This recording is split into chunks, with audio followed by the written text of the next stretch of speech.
So, Mike, can you tell us a little bit about Paul Freeman? He's somebody in the Bigfoot researcher land, isn't he? Yeah, Paul Freeman. Well, he's a controversial character because during the early 80s, he was working as a ranger up in the Mill Creek watershed. This is near Walla Walla, Washington in the Blue Mountains. And Paul Freeman, well, there's a major collection of casts that Freeman made over the years that he was in that watershed area. He's got handprints, footprints, butt prints, all sorts of Bigfoot evidence in the form of casts. His work has been used by Dr. Meldrum as examples of Bigfoot tracks and so forth, and one of the things that got Meldrum involved in this research. So it's interesting because I met Paul Freeman back in '89 at the Sasquatch Symposium at Pullman. It was hosted by Grover Krantz, and it was the annual meeting of the International Society of Cryptozoology. That group was formed in 1983, and I joined up and was a member. And so I had been a member for several years, and the thing was, in '89, it was only 6 years that the thing had been in existence, and they would have each year a major meeting, and all the members would come, and then they would have a board meeting in conjunction with that, and they would do things to keep the society going. And Greenwell was their editor. I met him at that time. Anyway, Paul Freeman was there and had still shots that he was showing and so forth at that time. And I went to his motel room in the evening. We were all staying in the same motel down at the hill from the university campus. And in his room, he had a limb that had been twisted. So it was a pretty good-sized limb. I'd say it was at least 3 inches in diameter. And something had twisted the thing, which, it was a pretty major feat of strength that something could twist that the way it was twisted.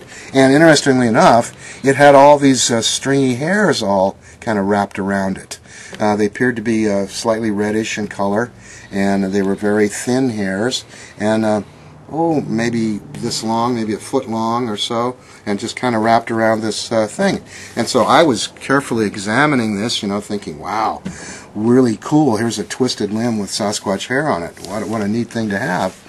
And Freeman looks over and says, would you like some of that hair? And I said, oh, gee, sure. And he said, well, go ahead and you can take some of the hair. And so I thought, wow, what a nice thing to add to my collection. So I very gingerly took a single strand of hair, and I was treating it like the Shroud of Turin or something, some a wonderful artifact, and wanted to be very careful not to disturb anything or take too much. And he said, oh, grab a handful, there's plenty more where that come from. And I thought, well, that's a strange thing to say, but interesting.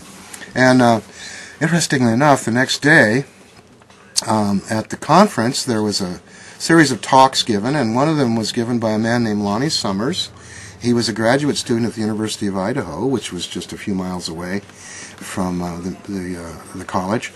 And he gave a talk about the lab analysis that he had done on some of the hair that Paul Freeman found wrapped around this twisted limb.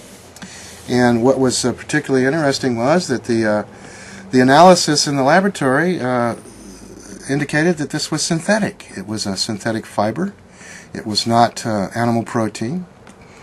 And so, from that point on, everybody in the room looked around at each other, and Paul Freeman was kind of a little bit of a character that was under suspicion already because he'd done a Dreyer's ice cream commercial where he got paid to talk about seeing Bigfoot. So he was one of the few people in the world that ever got paid anything for having seen a Bigfoot.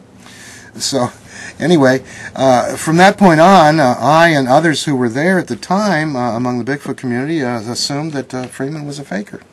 And then I went to the symposium up in Willow Creek in 2003. And of course, Dr. Meldrum was there, and Dr. Henner Fehrenbach, and so forth, John Green. And they were showing some of Freeman's materials, still, impressed with his casts and some of his foot casts and so forth. And I and a couple of the other researchers there, I think Tom Steenberg was another person who had been there at the time, and we asked about that and said, why are you showing this Freeman stuff? Wasn't he proven to be a hoaxer?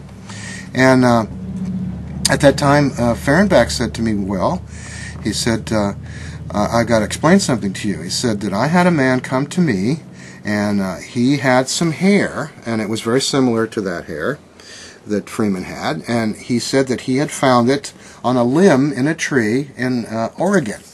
So this is, years later, a totally different setting, a different person with no knowledge of any of this other stuff. And he comes in and gives Fehrenbach this hair and says, well, do you think this is Bigfoot hair? And as most people in the research community know, Henry Fehrenbach has the largest collection of Bigfoot hairs of anybody in the world, probably.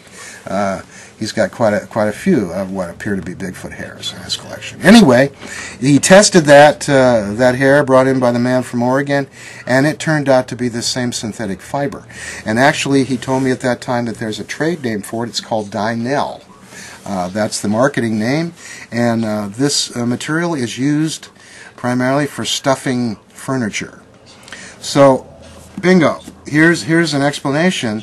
How does this fake hair end up out in the woods wrapped around tree limbs? Well, they stuff couches with it, and in rural communities, when your couch gets so bumpy and lumpy that you can't stand to sit on it anymore, quite often people will throw it in the back of the pickup, drive out in the woods somewhere, and throw it over a cliff.